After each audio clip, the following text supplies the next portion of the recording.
Yep. Well, everyone, everybody satisfied? Yes. Great, great. I thank you all for coming out this afternoon.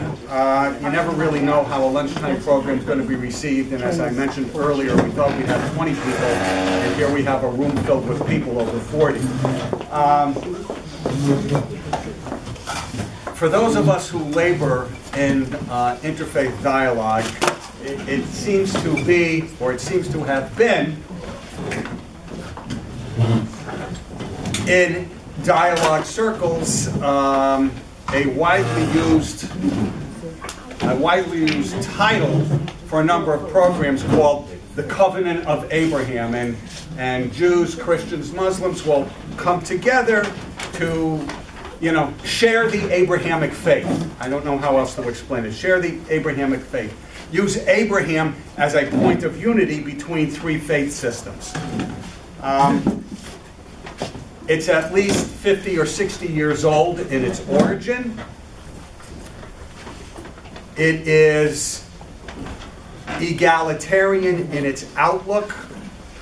We all have this Abrahamic and ecumenical calling to God. But you should all know that Abraham, I wouldn't call him a divisive figure, but he is a figure that is viewed much differently in each tradition. For we Jews, for those of you who are Jewish, we know of Abraham Avinu, Abraham our forefather. And a lot of our liturgy is patterned on not just Abraham, Isaac, and Jacob, but Abraham Avinu, Abraham our forefather. For Christians, if I'm not mistaken, and I have a number of my colleagues here, he's known as what? Abraham. Apostle of, no, but pastor, I mean what? About, apostle of salvation? The father of the faith. Father of faith, okay. Yeah. Okay, but you should know for Muslims, he's known as Ibrahim. He is the prototypical Muslim. That's who he is. He's a forerunner of Muhammad. He's a validator of Muhammad. It's a much different view than the other two traditions have.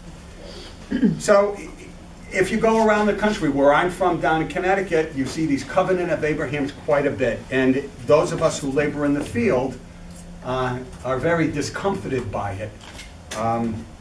And the current state of the Middle East, I will tell you, to be honest, offers a real explanation of how this vision is really not what it's purported to be. So maybe that's one of the reasons why all of you wonderful people saw the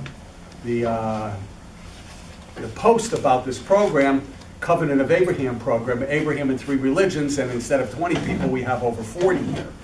And we're very lucky, once again, to have with us this year, again, one of the world's great theologians and human rights activists. Dr. Mark Dury, Pastor Mark Dury. He has served as a fellow at the Middle East Forum. Those of you who know Daniel Pipes, that's Daniel Pipes' organization. He has taught in universities around the world, including here in Boston at MIT. Pastor, you'll have to forgive me, I don't remember that. You were at Stanford, I remember that. And some other universities as well. He's a fellow at the Australian Academy of Human Rights. That was elected to that some 20 years ago or so. He is widely published, many articles, many books. He is an expert on the language and culture of the Achinese, an indigenous group to Indonesia who haven't had it easy over the past several years, shall we say. Including in his publications, we have two available for your purchase today if you wish to. There is a third choice. If you want to know about the view of the Jew and the Christian in Islam and the role of the Jew and the Christian in Islam, I'm telling you, this is a top 5 book to purchase. You have to own it. This should be in your library. And the other book we have for purchase is Which God? Jesus, Holy Spirit, God in Christianity and Islam. Dr. Dury has purchased other books as well. Written other books as well. One of these is $20. The other is $15. I would imagine that this one's the 20. That's right. And this one's the 15. Just because this one's the thicker book. This one's the thicker book. If you wish to purchase these, after Mark's presentation, my daughter, raise your hand, my daughter will be right over there by the table, and she'll be glad to help you. My friends, please welcome my good friend, Dr. Mark Dury.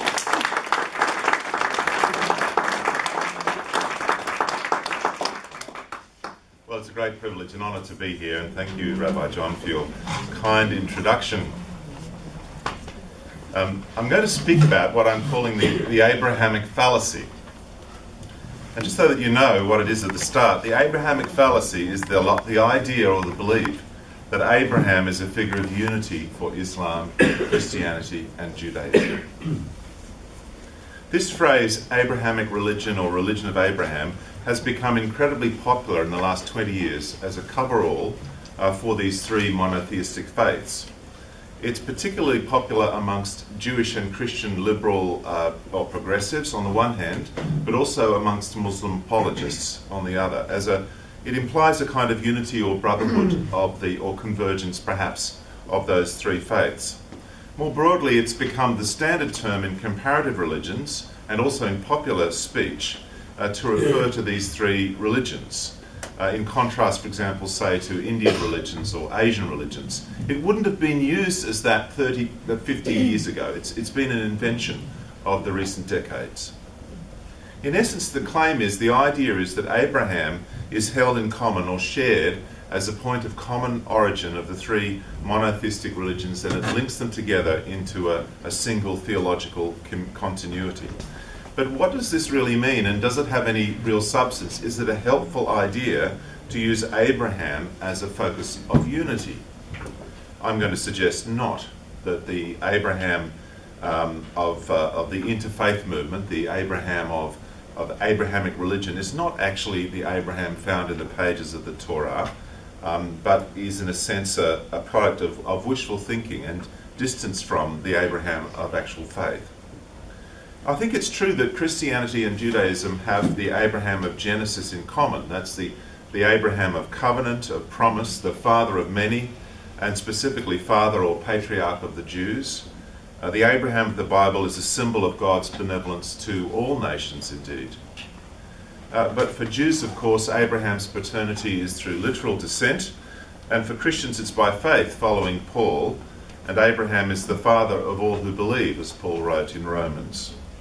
This is a new lineage for Gentiles, or as Paula Friedrichsen put it, Christians are children of Abraham, but not from Isaac or Jacob. Both Judaism and Christianity are not content to read Abraham solely through the lens of Genesis. For Christians, it's Paul who determines the understanding of Abraham above all, and he casts him as someone who is justified by faith.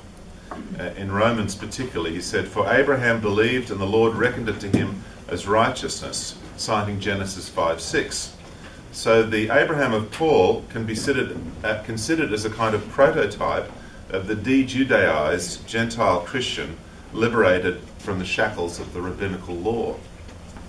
However, Judaism reads Abraham through the oral traditions, the Talmud, which portray him as an idol-destroying monotheist and the forerunner, and in fact an exemplar of Torah observance.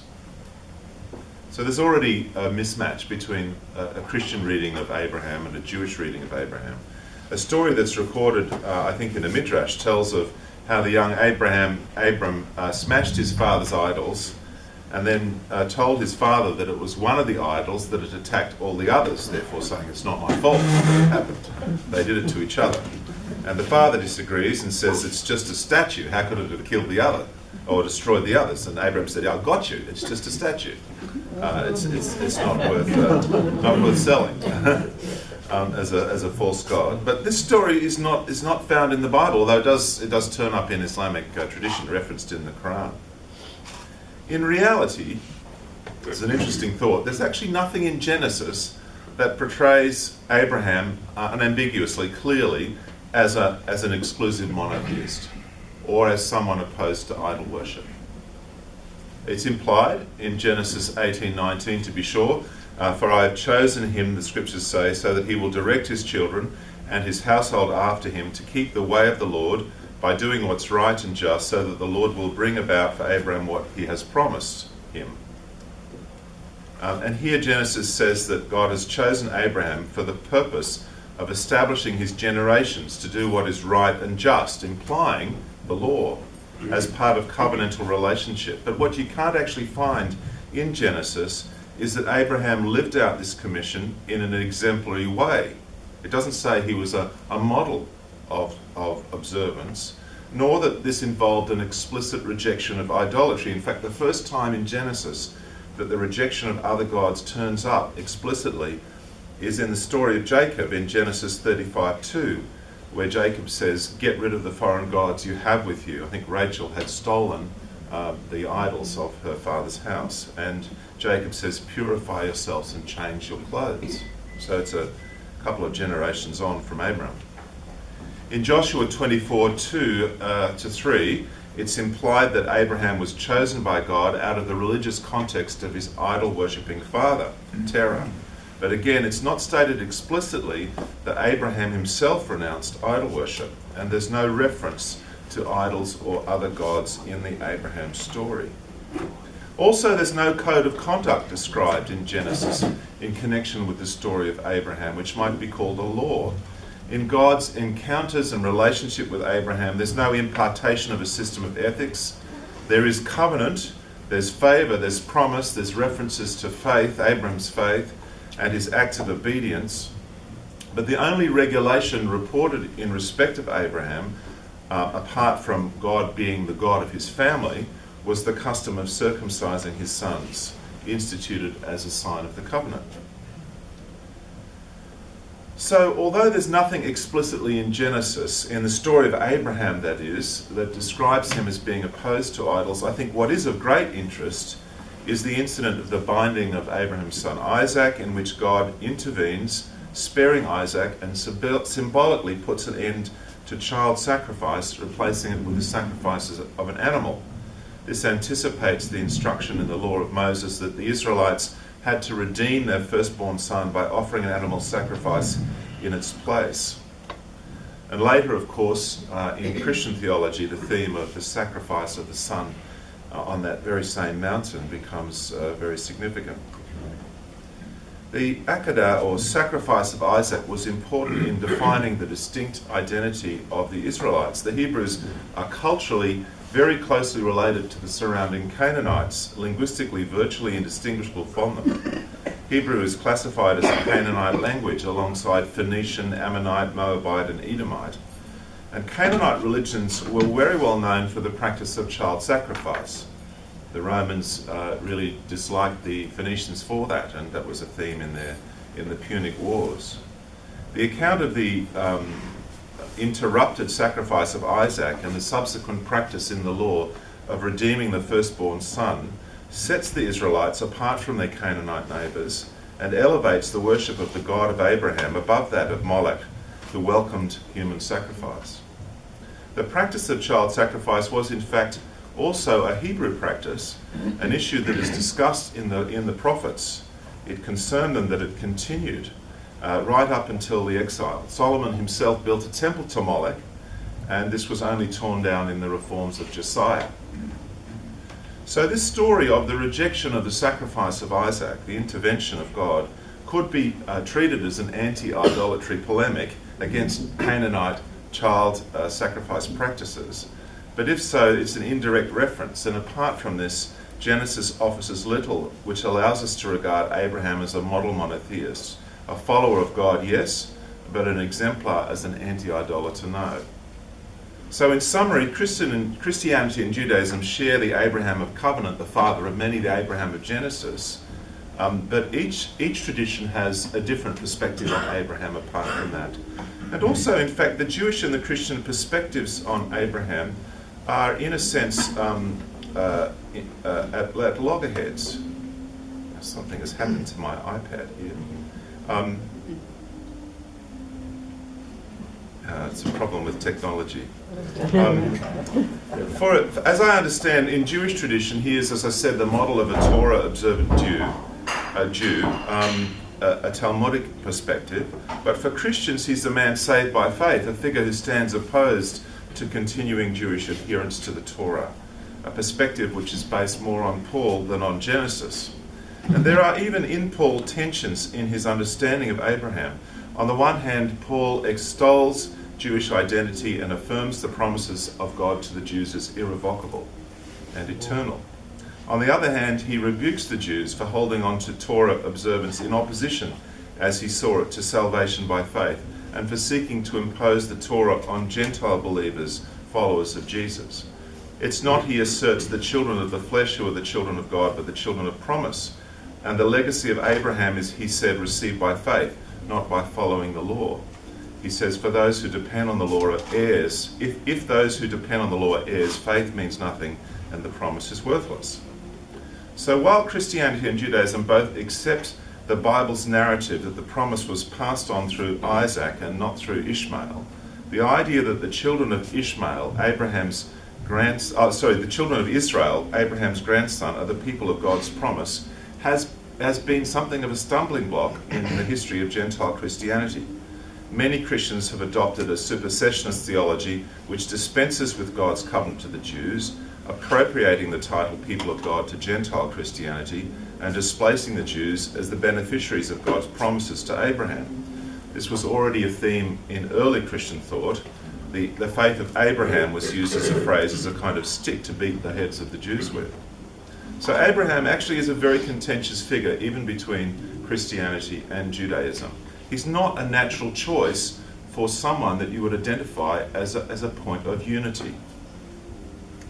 The later Jewish view of Abraham as the idol-destroying monotheist, interestingly, as I said, passes over into the Quran, and this is an area of overlap between Judaism and Islam in their attitudes to Abraham. However, despite this link, there is a huge difference between the Quran's understanding of Abraham, Ibrahim as he is called, and that found in Judaism or in the Bible. I think it's appropriate to speak about the Quran in a sense appropriating Abraham rather than sharing him or in any sense inheriting him from biblical faith. The Ibrahim of the Quran is a very different figure from the Abraham of Genesis, and I'd just like to share with you some of the perspectives about Abraham that are found in the Quran. There's a lot of references to Abraham. 69 verses refer to Abraham. He's the second most frequently mentioned biblical figure after Moses, so quite an important figure in the Quran.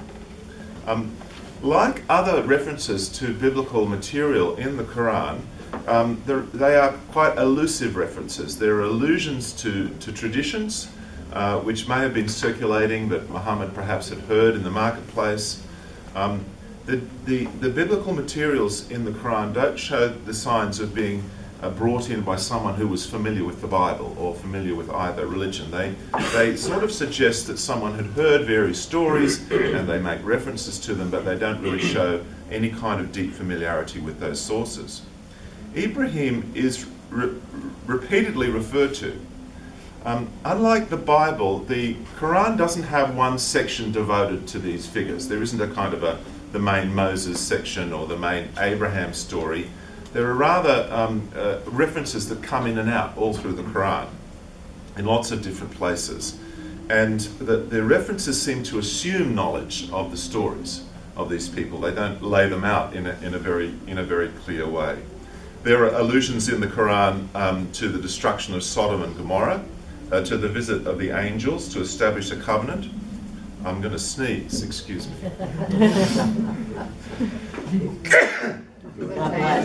Thank you. I received that. There are also materials taken from the Talmud, references from the Talmud, the narrative, for example, of Abraham's destruction of his father's idols, and also a story of Abraham being thrown into a fiery furnace by the Babylonian king Nimrod. a trial which he survives by the miraculous intervention of God. Theologically, however, Ibrahim is presented above all as someone in a long line of prophets of Islam. Ibrahim of the Quran is a prophet of Islam, a model Muslim, and an opponent of idol worship as a Muslim. He is the one who gave the name Muslims to Allah's followers. So the Quran says, "Strive for Allah with the endeavour which is in his right. He has chosen you and has not laid upon you in religion any hardship. The faith of your father Abraham is yours. He has named you Muslims of old time. And in this, that the messenger may be a witness against you, and that you may be witnesses against mankind. So establish worship, pay the poor tax, hold fast to Allah. He is your protecting friend." So he's saying it was, the Quran is saying it was Abraham that called Muslims Muslims in the first place. Abraham also taught the same religion as Muhammad, the Quran says, the religion of Moses and Noah and of Jesus. So it says in chapter 42, "He has ordained for you that religion which he commended to Noah and which we inspire in you," that is in Muhammad, "and which we commended unto Abraham and Moses and Jesus, saying, establish this religion," this Islam religion, "and be not divided." It says it's dreadful for the idolaters, and you should follow Allah. Abraham, consistent with Muhammad's own personal understanding of the prophets, and like Muhammad, had a book from God, because Muhammad had a book, the Quran, so Abraham had a book as well. "You prefer the life of this world," the Quran says, "but the hereafter is better and more enduring." And this is in the books of the earlier revelations, the books of Abraham and of Moses. So it wasn't just Moses that had the Torah, but Abraham had his book as well. Abraham in the Quran follows some key Islamic doctrines, such as belief in Judgment Day, which is probably anachronistic in Genesis. Instead of calling Abraham the father of nations, that idea is not found in the Quran. He's described as the imam, or the leader of nations, and in a sense, from his line, other leaders will come, that is, prophets like Muhammad. So instead of Abraham being a blessing to the nations, he's a forerunner and a model for Abraham as the political and religious leader. This is reinforced by tracing Muhammad's ancestry through the line of Ishmael. Abraham of the Quran also preaches the doctrine of hatred and enmity to unbelievers, which Muhammad taught. So Surah 60 says, "There's a goodly pattern for you in Abraham and those with him, when they told their folk, behold, we are guiltless of you and all that you worship alongside Allah. We are finished with you, and there has arisen between us and you hostility and hate forever, until you believe only in Allah." And so on. So there is a statement by Abraham in the Quran that he is full of hatred for unbelievers. It's a very Quranic perspective, and not a biblical one at all. A distinctive of Abraham in the Quran is also his report that he and Ishmael built the Kaaba in Mecca as a place of worship. So it's mentioned twice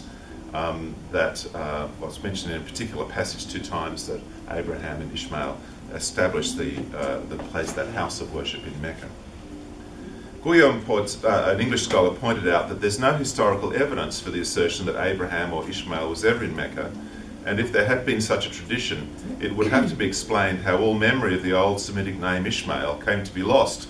The form in the Quran is taken either from the Greek or Syriac sources. The point he's making is that the name Ishmael found in the Quran is in a form which indicates that it is borrowed from Greek or from Syriac sources, and that's true of a number of biblical expressions that Muhammad uses. That is, there's no evidence in the name itself that Arab tradition preserved the name within the kind of oral traditions of Arab societies, but rather Muhammad has taken this over from Greek or Syriac sources and appropriated it as part of his ancestry as an Arab. He was very keen, Muhammad, to establish an Arab religion. That was one of his great emphases.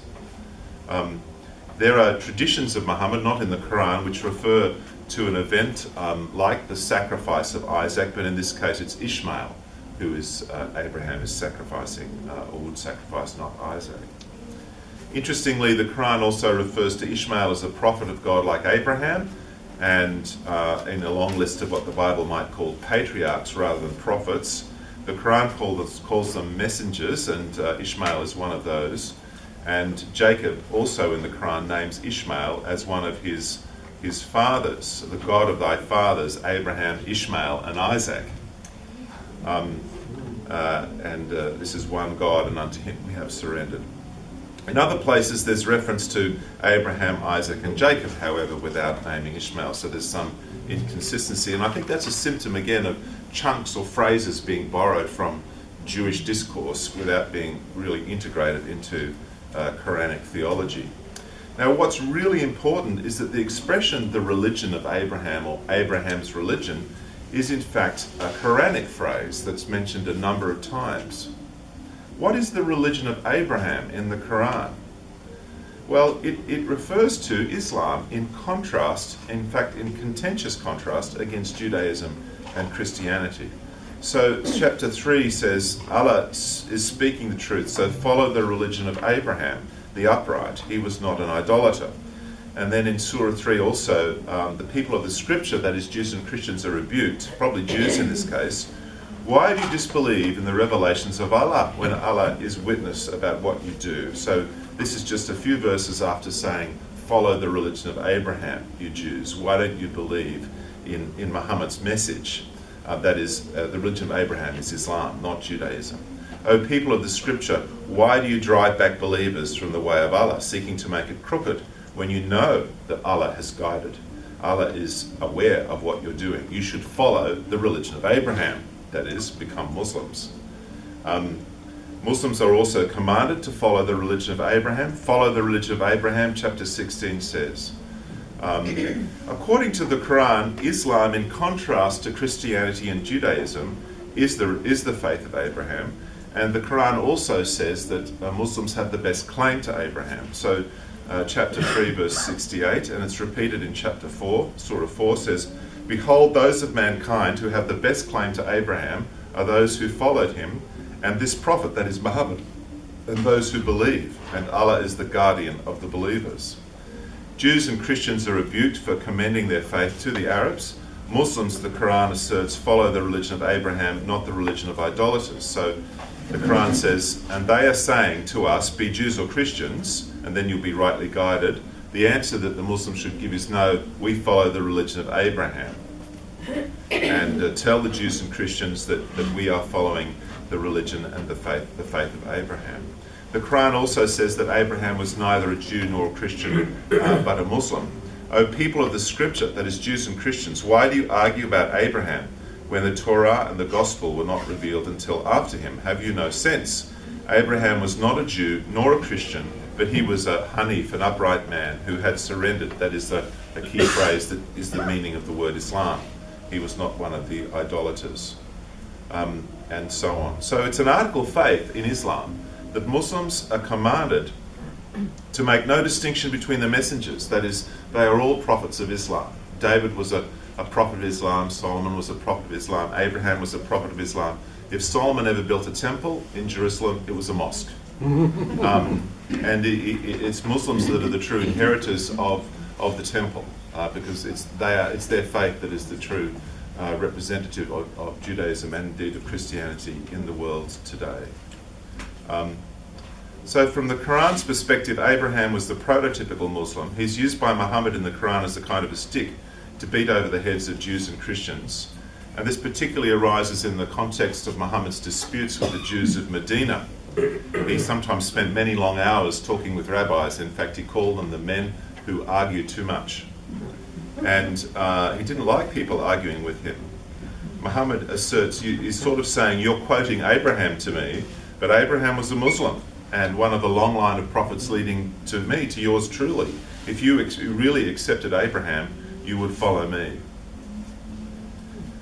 Now, according to this view, the religion of Abraham is a kind of code for Islam's precedence over all other religions. Islamic da'wah, or Islamic mission to Christians and Jews, means calling them to the religion of Abraham. And as Shamina Siddiqui of Flushing in New York put this in a letter he wrote to Daniel Pipes, he said this: Abraham, Moses, Jesus and Muhammad were all prophets of Islam. Islam is the common heritage of the Judeo-Christian Muslim community of America, and establishing the kingdom of God, that is an Islamic state, is the joint responsibility of all three Abrahamic faiths.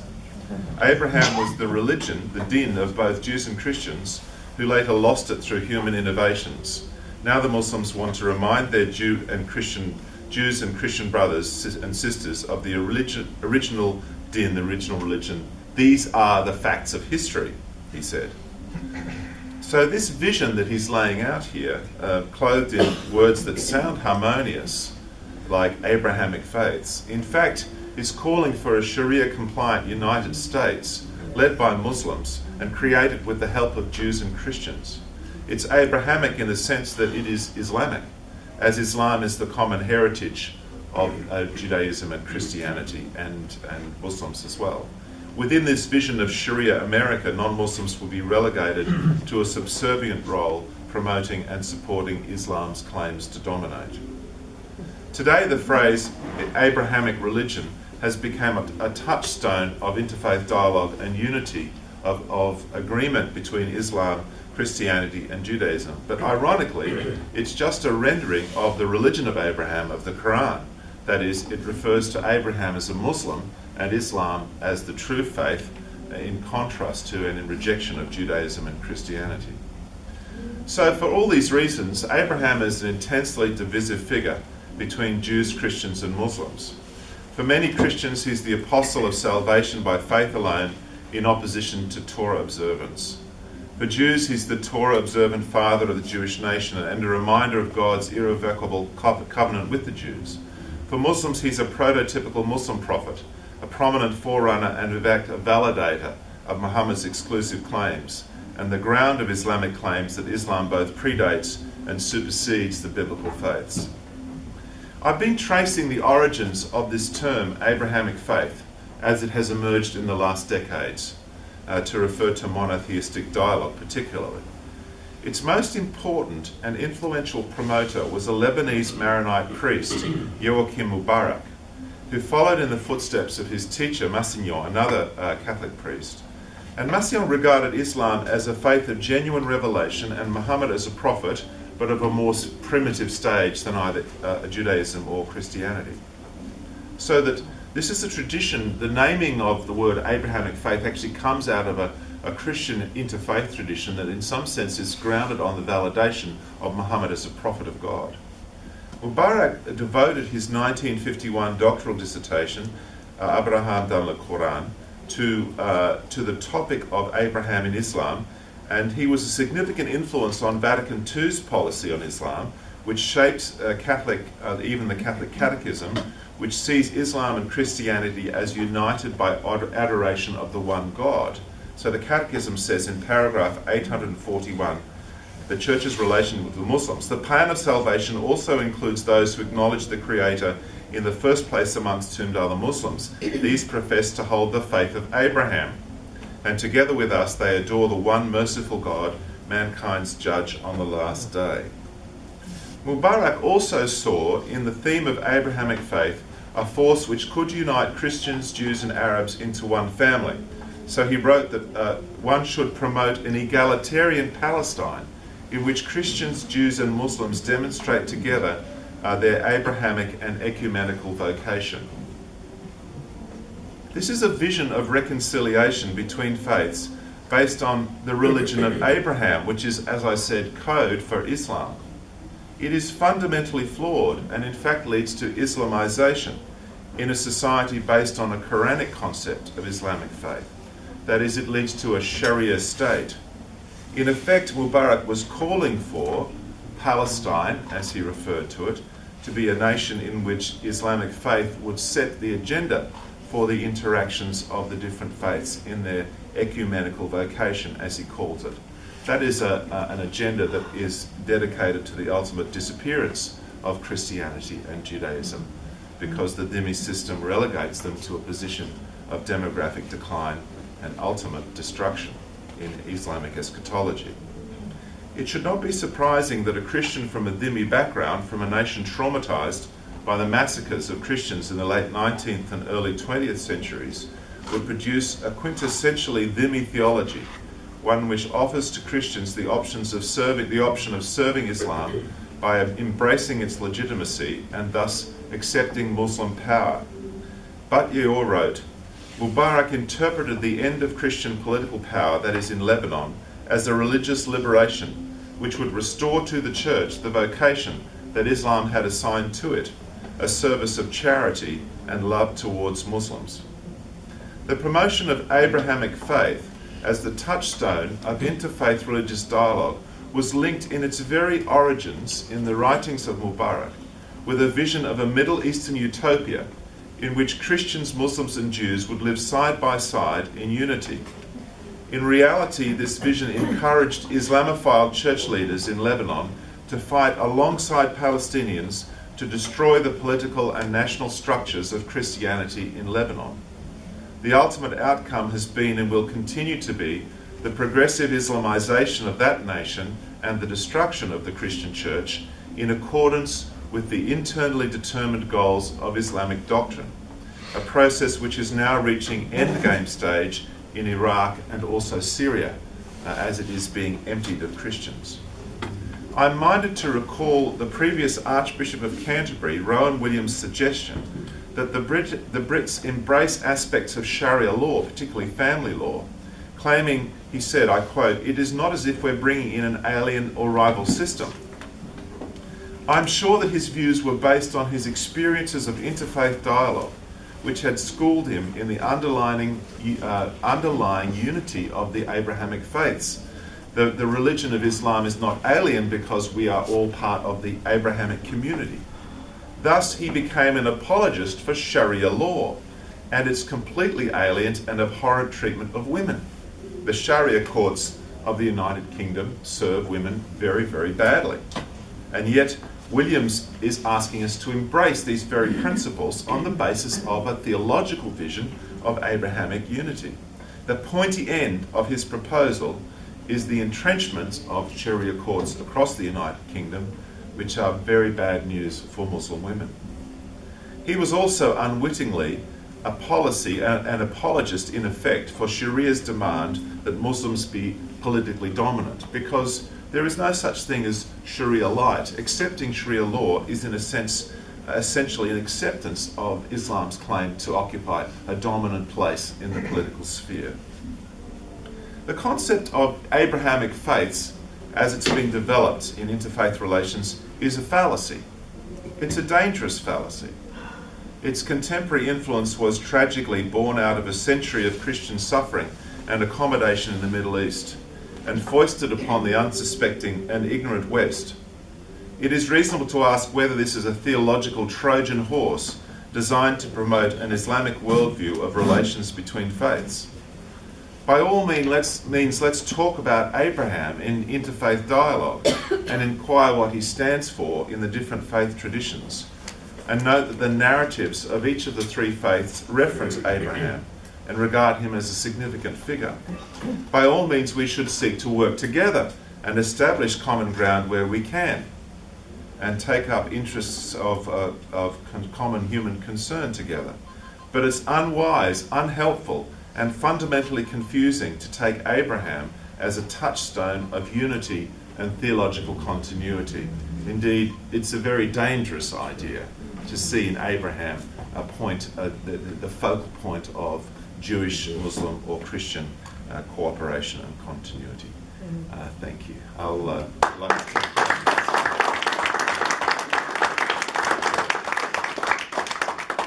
Questions? Q&A, please. I love questions. So, I've lived in Israel. We're going back in 2 weeks, in fact.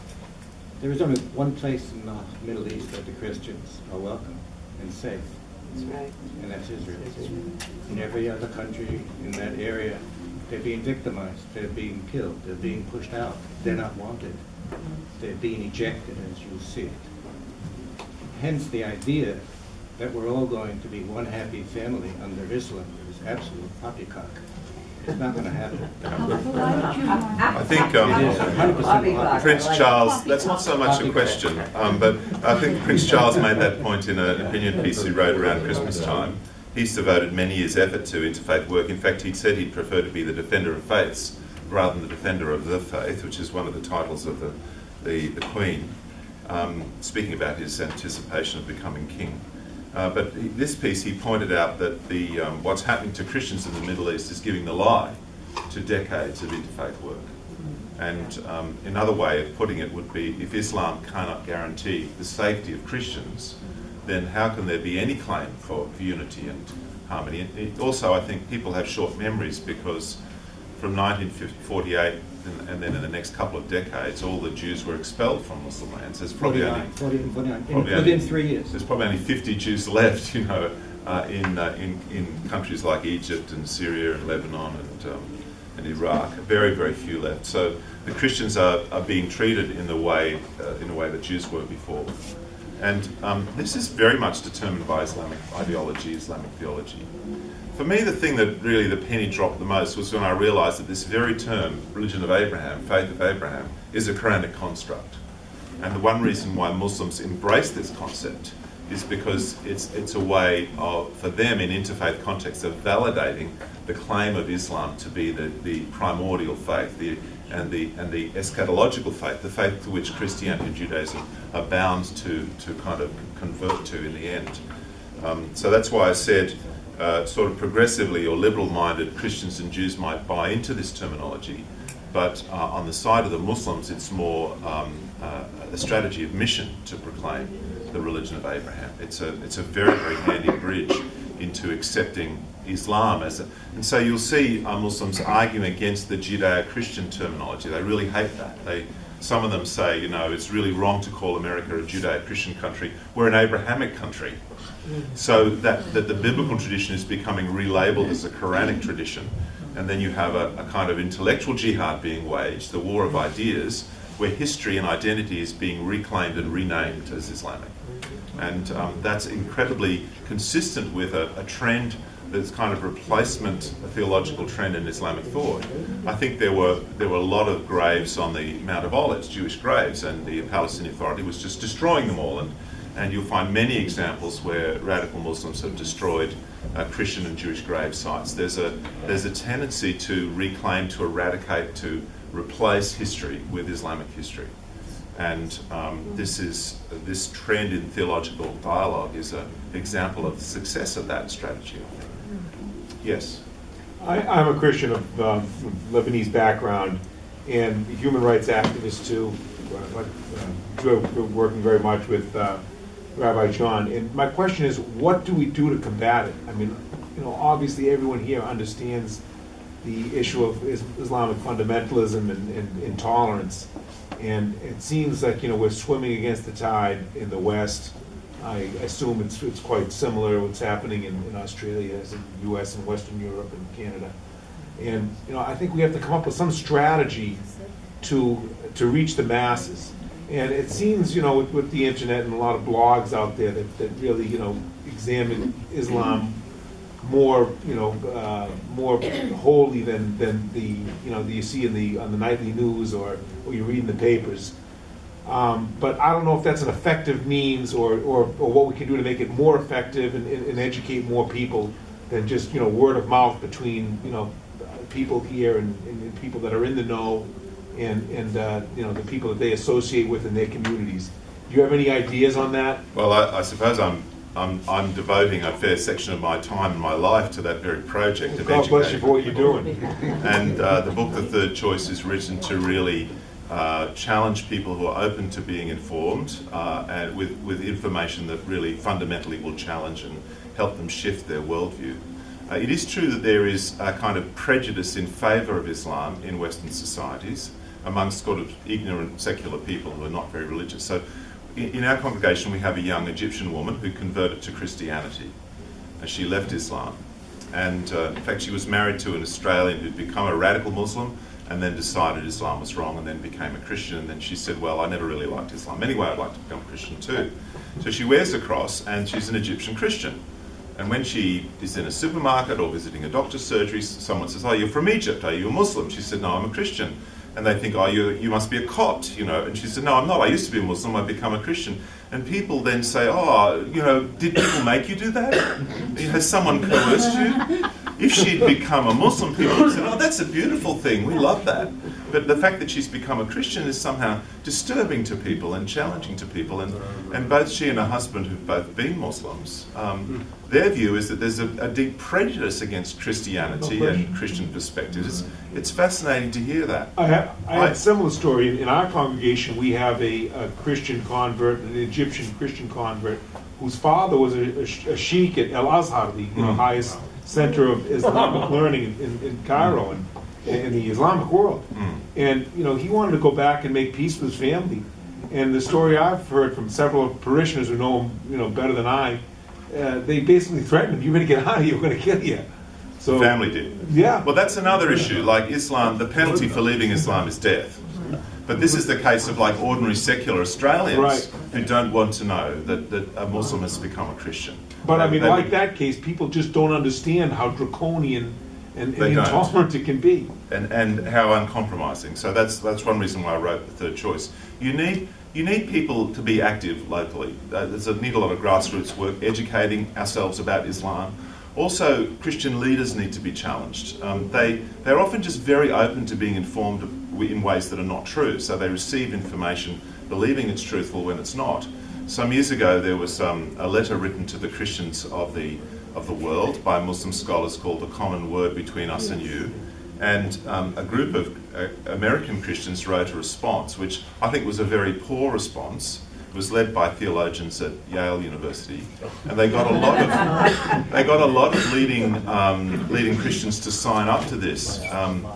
And some of them signed up to it without actually having any understanding of Islamic theology or the issues that were involved. In one place, some really significant people who'd signed up to it, I did a refutation of the letter and the Christian response. And when those theologians who had signed up to the Christian response read what I'd explained, they withdrew their signatures and they realised they'd been sucked into something that they hadn't understood, that in fact the Muslim letter was coded in all these ways that it really was trying to project Islamic theology onto interfaith dialogue. But people need to be informed, so you need lots of people speaking up at every level. I've also written the book Which God, which is there, which really makes an argument that we don't worship the same God, that there's a profound difference in the character of God. It's an article of faith in Islam that we worship the same God. That is, the God of Abraham is the God of Muhammad, according to the Quran. So it's a doctrine of Islam that it's the same God. There is only one God, but the personality of Allah of the Quran is constructed very differently from the personality of God in the Bible. And those differences make a big difference. They shape societies.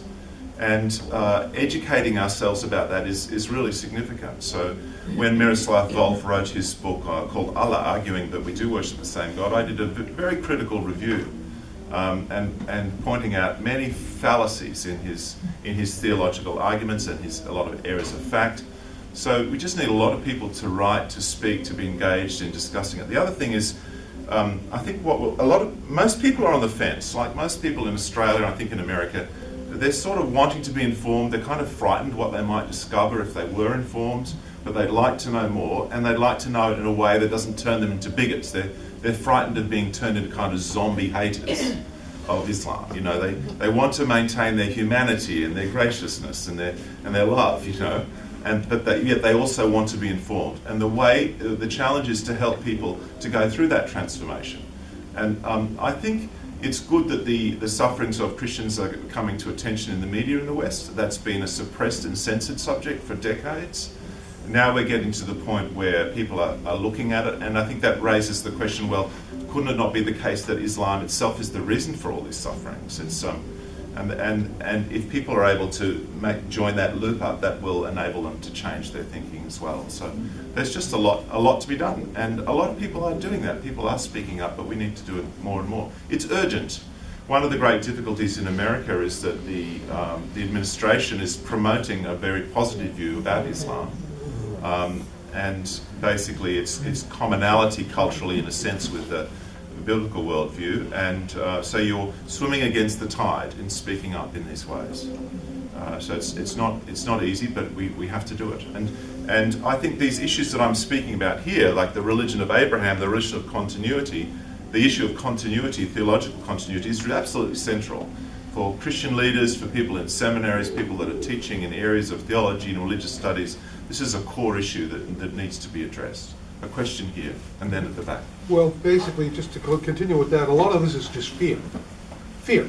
Correct. If you are at a university or college and you want to put up a creche, no, you can't put up the creche. If you are at a university or college and you want to put up a menorah, no, that might offend people. Just see how quickly somebody says no to a Muslim student group. It's not going to happen. They're afraid. Yeah. We're afraid. We're self-censoring our society. Well, we are afraid. We are afraid to stand up, and in some cases, someone who might have the evidence and the argument say, no, Islam is actually Mohammedanism is a phony religion. One of the challenges is to combat fear with providing truth and accurate understanding of things. I think people also need to understand that they buy peace through making these intellectual compromises, but the end result is going to be much worse than what they actually fear.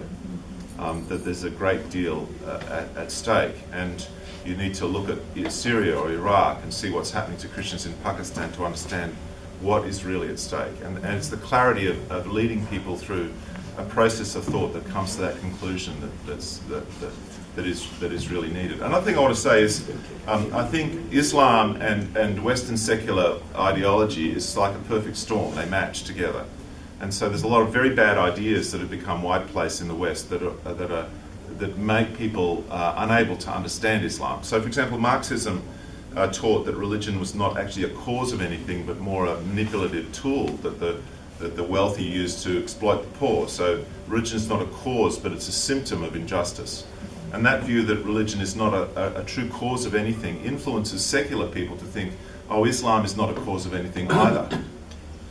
It's injustice that causes their anger, or it's poverty, or as Bill Clinton said about Boko Haram, which is beheading Christians every week in northern Nigeria, it's because of injustice and too much poverty. So if you provide more wealth to them and opportunities for development, then they'll stop chopping the heads off Christians. Or equally as poor. And that comes out of his a secular worldview and understanding of the place of religion that reflects Marx's view. It's very widespread amongst secular people.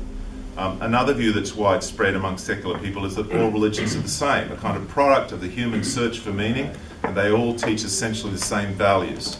That is a very bad idea and dangerous idea. I have the privilege of working with quite a large number of Iranians, and we baptized 50 this last year and have a congregation of about 80 or 90, very keen to become Christians. Every week in Australia, I get contacted from a Christian leader who's saying, I have Iranian Muslims who want to become baptized. And you don't have to explain to them that religions are different. They've lived under radical Islam since 1979. And they see that Islam is the cause of all their sufferings. It's the reason why women are raped in prison. It's the reason why the police are corrupt. It's the reason why they're being tortured. It's the reason why there is so much injustice in society. They would regard the idea that all religions are the same as a kind of a gross moral failing to hold such a belief, and that would in fact has opened up a doorway of their own oppression. So we in the West have bought into these ideas, and people need to be helped to step back from those ideas and to reconstruct their understanding of the world. Let me give you another example. In To Kill a Mockingbird, at the very end of the book, an explanation for racial prejudice that's given is ignorance. There's this key conversation between the girl and her father Atticus, and it's not seeing the other person that's the cause of hatred. So we have this huge effort in the West to overcome prejudice through removing ignorance. But the problem is quite a lot of hatred is not due to ignorance. When a husband is abusing his wife, it's not because he's ignorant of her or doesn't see her. When people traffic people for sex or whatever, or buy and sell them for slavery, it's not because they're ignorant of them, it's because they just want money, or they just want to abuse them. It's not enough of an explanation. And that idea is really a very poor idea. In fact, you don't necessarily love someone's ideology by removing your ignorance of it. Like, the more you understand Muhammad's life, it doesn't mean you're going to like him. Ignorance is bliss sometimes, and a kind of stupid bliss, actually. So that idea, however, because every kind of school student has studied To Kill a Mockingbird since 1960, it's become embedded in our cultural kind of secular ideology. But in fact, you can't overcome prejudice just by removing ignorance. In fact, removing ignorance could cause lots of problems for you in trying to manage what you do about Muhammad and about Islam. The more you know about it, the more troubled you become. It doesn't make you peaceful. And so people assume that if you say something that causes distress or emotional concern about Islam, you must be a bigot. Because if you were truly removing ignorance, we'd all feel a lot happier from the information that you're sharing. So that's just like a very bad idea. And we have a whole series of these bad ideas that have corrupted our culture, made us unable to think clearly. So the question you're asking really requires multiple efforts on many different fronts. And we need a lot of soldiers in this. Like everyone needs to be engaged, writing letters to the paper, speaking to your politicians, challenging your rabbis or your priests, finding your own voice, training your children, engaging in this. It's not going to be. It's going to be a very long struggle for our society to deal with it. Yes, Andy.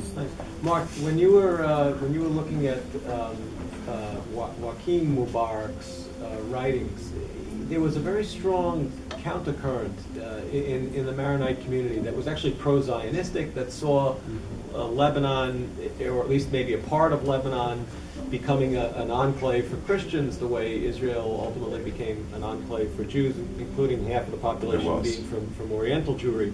Did they challenge? Because I didn't realize this went back to 1951. His thesis. Did they challenge him intellectually in any writing? I'd like to know more about that. You know, He, because of Massignon's influence, his supervisor, and his influence became really critical in Vatican II in senior circles. I'd like to know more about that. because there was this very strong countercurrent. Yeah, there I'm was. wondering if they The Maronite patriarch made this amazing statement about Lebanon being a sanctuary for Christians in the Middle East. I can't believe they would have reacted very favorably to his thesis. And look, that same struggle is going on amongst Christians in Israel and the Well, Palestinian yeah. Now, territories finally, there's today. some Greek Orthodox movement in Israel that is very, very pro-Israel. Yeah. But the other question I had was, Can I just make a statement on that? That I can tell you that among the Lebanese in the U.S. and the diaspora in general, there's a great sense of regret that when the Christians, when the Maronites in particular, had the power, that they didn't do what the Israelis, that they didn't do what the Zionists did. And that was a refuge for Christians from the Middle East. You know, make the sign of the cross, whether you're a Coptic or Assyrian or Greek, Syriac Orthodox, Chaldean, what have you, any of the Christian groups in the Middle East. If you came and made the sign of the cross in Lebanon, that you would be granted Lebanese citizenship, because the writing was on. In fact, the Maronites even excluded certain Orthodox and non-Maronite Christian groups to guarantee that they would have the most of the power. It was a very short-sighted policy when the lines of Lebanon were drawn up. That's a typical manifestation of the dhimmi condition. You're an oppressed minority, so you hope you sort of fight against each other, hoping that the others will be more oppressed than you. If they're destroyed, then maybe you'll survive. And the idea of Christians working together in unity is a radical one for Christians in the Middle East, that they have to do that. And recently that has been happening more. Some of the leaders of the different traditions that have traditionally been at loggerheads have been working together. But Islam has a very divisive effect. Some of the worst examples of anti-Semitism in Arabic language have come from Christians in the Middle East. And I think that's very much a manifestation of this psychological pressure that comes from Islam. So what you're asking about is a fascinating subject that I'd like to explore. The other question I had is that given the other thing you mentioned that I had no idea before you mentioned it was that Mubarak was involved with Vatican II. Yeah. Because, and I see the angle that he brought to it in terms of the relationship between Islam and Christianity, but he also wrote in opposition to Vatican II about exculpating the Jews for the deicide allegation. And I'm just wondering how the Vatican reacted to that, because he was one of the Middle East Christians that did not want the Jews to be exculpated from the collective guilt of the deicide, And Interesting. according to Vatican II, that would have been something that they should have chastised him for. Well, they obviously didn't listen to him on that. They listened to him on Islam, but not on anti-Semitism. And it would have been impossible after World War II and the Holocaust for the Vatican II to have done anything other than what they did. But the trajectory of his position on Islam is ultimately going to be anti-Semitic. Yeah. Exactly. Well, but I'm just saying that it seems like he was also given a pass on this other issue that was a critical part of Vatican II. And I think sometimes Christians in the West look with great deference upon Middle Eastern Christians who've lived among Muslims, and they therefore give some great authority to them about their